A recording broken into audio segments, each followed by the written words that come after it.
গিয়েছে আশ্বিন, পুজোর ছুটি শেষে ফিরে যেতে হবে আজই বহু দূর দেশে, সেই কর্মস্থানে।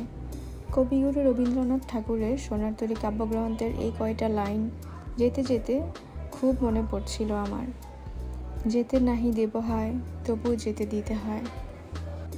একটি মেয়ে যেখানে জন্ম থেকে তার শৈশব কৈশোর পার করে, যেই ঘরে প্রতিটি কোণা তার একান্ত আপন, যেই ঘর যেই বাড়ি এক সময় তাদের হই হুল্লোড়ে মুখরিত থাকে, সেই আপন ঘর, আপন জানালা, এমনকি আকাশ বাতাস সহ প্রত্যেকটি আপন জিনিসকে রেখে চলে যেতে হয় অন্য ঘরে।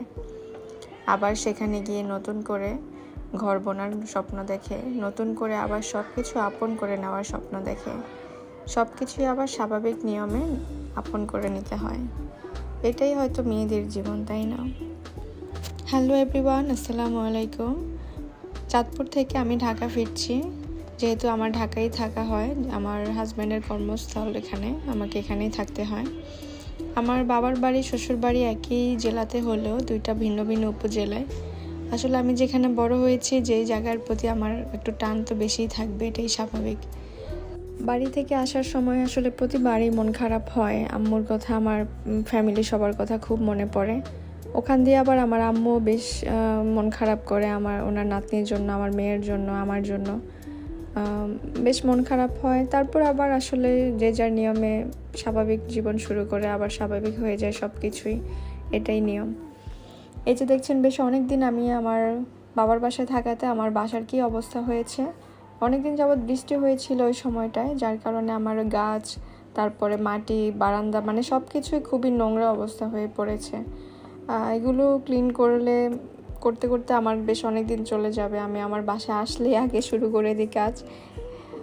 সো দেখছেন, আমি আমার বাসায় এসে কিছুক্ষণ রেস্ট করে নিলাম, দেন আমি কাজে লেগে পড়লাম। আর বাসাটা গুছগাছ একটা বড় ব্যাপার আমার কাছে মনে হয়। যে বাসাটা যদি গুছানো ক্লিন থাকে, মনে হয় যে আমার একটা প্রশান্তি কাজ করে, আমি না খেয়েও দিনকে পার করে দিতে পারি, এমনটা ফিল হয়।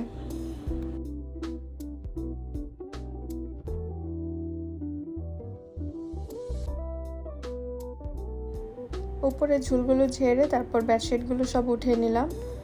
তারপর অন্য বেডশিট আবার বিছিয়ে দিলাম। এই যে দেখছেন, আমি আমার সবগুলো রুম পরিপাটি করে গুছিয়ে নিয়েছি। আর এখান দিয়ে কাপড়গুলো ভিজিয়ে রেখেছিলাম যাতে আমার খালা আসলে সেগুলো ধুয়ে দিতে পারে।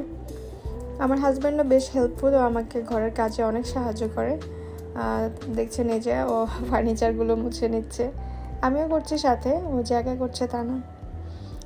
যেহেতু আমার বাসার ম্যাক্সিমাম ফার্নিচারে একটু চকলেট কালার, তাই আমি সবসময় আমার এই স্প্রেটা ইউজ করি ডিপ ক্লিন করার জন্য। এটা বেশ কাজে দেয়, আপনারাও ইউজ করতে পারেন। ডিপ ক্লিন করার জন্য যখন ফার্নিচারের ভিতর বালিগুলো আটকে থাকে, এটা ইউজ করলে দেখা যায় স্প্রে করে ক্লিন করে নিলে একদম চকচকে হয়ে যায়। ফার্নিচারটা সবসময় ইউজ না করা ভালো, যখন ডিপ ক্লিন করবেন সেই সময় ইউজ করলেই ভালো, না হয় ফার্নিচার ড্যামেজ হয়ে যাওয়ার একটা সম্ভাবনা থাকে।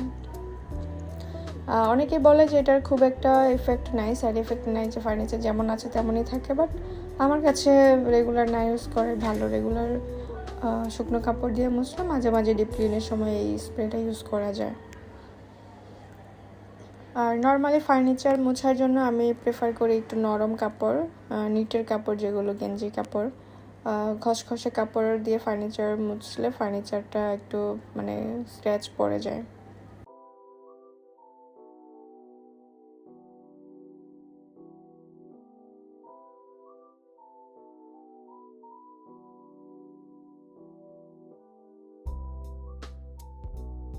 আমার ভিডিওটি যদি আপনাদের ভালো লেগে থাকে, প্লিজ একটি লাইক করবেন এবং কমেন্টস করবেন। সেই সাথে আপনারা আমার ভিডিওটি চাইলে শেয়ার করতে পারেন। আপনাদের একটি শেয়ার আমার ভিডিওটি অন্যদের কাছে পৌঁছে দিতে সহায়তা করবে। যারা ইউটিউব থেকে আমার ভিডিওটি দেখছেন, চাইলে আপনারা আমার চ্যানেলটিকে সাবস্ক্রাইব করে রাখতে পারেন এবং ইউটিউবে লাইক এবং কমেন্টসও করতে পারেন।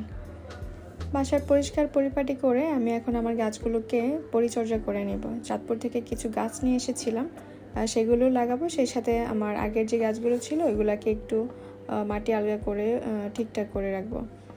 আপনারা তো দেখতেই পাচ্ছেন কি অবস্থা, ব্যালকনির গাছের সব কিছুই একদম নাজেহাল অবস্থা হয়ে পড়েছে। আর এখান দিয়ে আমার খালা এসে আমার কিচেনে সব কিছু গুছিয়ে বাসাটাকে মুছিয়ে ফেলেছে। আর কিছু কাপড় ভিজিয়ে রেখেছিলাম, এগুলো উনি ধুয়ে ফেলে একদম সুন্দর করে বারান্দায় মেলে দিয়েছে। একটা প্রবাদ বাক্য আছে না, ঘর সুন্দর তো মন সুন্দর। ধন্যবাদ সবাইকে এতক্ষণ আমার ভিডিওটি দেখার জন্য। নতুন আরেকটি ব্লগে আপনাদের সাথে দেখা হবে। আল্লাহ হাফেজ সবাইকে। ভালো থাকবেন, সুস্থ থাকবেন। See you again.